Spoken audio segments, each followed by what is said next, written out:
సద్గురు సాయినాథ్ మహారాజ్కి రాజశ్రీ రమణానంద స్వామి ఇరువురికి శిరస్సు వంచి పాదాభి నమస్కారం చేస్తున్నాను. నా పేరు నోముల ప్రసన్న శివలీల, మా జగ్గేపేట. నేను కంప్యూటర్ ఆపరేటర్గా ఈ ఊరు మున్సిపల్ ఆఫీస్లో వర్క్ చేసేదాన్ని. నాకు సంవత్సరం నుంచి హెల్త్ బాగుండట్లేదండి. సంవత్సరం క్రితమే స్వామివారు రచించిన షిరిడి సాయి అనుగ్రహ సేవా రహస్యం పుస్తకం చదివాను. అది చదువుతున్న కొత్తలోనే నాకు ఉద్యోగం అవకాశం వచ్చింది. ఇక ఆనందంలో మొత్తానికి వారంలో ఫినిష్ చేశాను పుస్తకాన్ని. ఆ పుస్తకం చదువుతున్నప్పుడు మోక్షకాండలో ఉండే శక్తిపాతం అవి చదువుతున్నప్పుడు అసలు ఇది ఎలా ఉంటుందా, ఈ అనుభూతి ఎలా ఉంటుందా అనుకునేదాన్ని. చివరిలో ఉన్న అందరి అనుభవాలు కూడా చదివాను.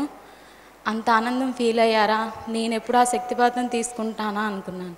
మొదటి ఓంకారం వినిపించగానే నా శరీరంలో నాకు ఎక్కడ బాధ ఉందో అక్కడ ఇరువురు చేతులు నన్ను స్పృశిస్తున్నట్టు అనిపించింది.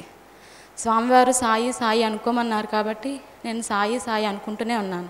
కానీ ఏవో మాటలు వినిపిస్తున్నాయి, తల్లి నీకు నేనున్నాను, నువ్వు బాధపడకు అని. ఆ మాటలు అనేవి నాకు ఫస్ట్ సరిగ్గా వినపడట్లేదని సాయి అన్న నామాన్ని ఆపాను. ఆపంగానే మా అమ్మ చనిపోయి 4 ఏళ్ళు అయిందండి. ఇంతవరకు ఎప్పుడు నాకు కల్లో కనిపించేది కాదు,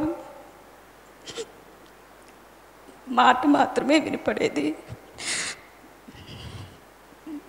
3వ ఓంకారం వినగానే ఒక పక్క అమ్మ, ఒక పక్క సాయినాథ ఇద్దరు నన్ను శరీరం మీద స్పృశిస్తున్నట్టు అనిపించింది.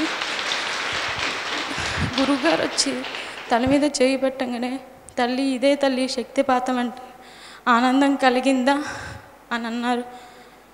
అప్పుడే చేయి తీసేశారా అన్న అనుభూతి, అయ్యో నాకు శక్తిపాతం అప్పుడే అయిపోయిందా అనిపించింది. కానీ ఇంత ధ్యానం చేయమని నాకు ఇప్పటివరకు చాలామంది చెప్పారు హెల్త్ బాగోని కాడి నుంచి. నాకు ఎప్పుడు కాన్సన్ట్రేషన్ కుదిరేది కాదు.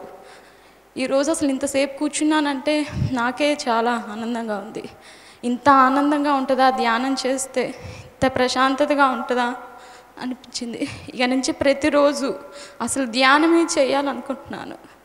ఇంతవరకు అందరూ వీలైనప్పుడు ధ్యానం చేయమ్మా అని చెప్పేవాళ్ళు. ధ్యానం అంటే ఇంత ఆనందంగా ఉంటుందా అనిపించింది. నాకు ఈ అవకాశం ఇచ్చినందుకు అందరికీ ధన్యవాదములు. స్వామివారికి శిరస్సు వంచి పాదాభి నమస్కారం చేస్తాను.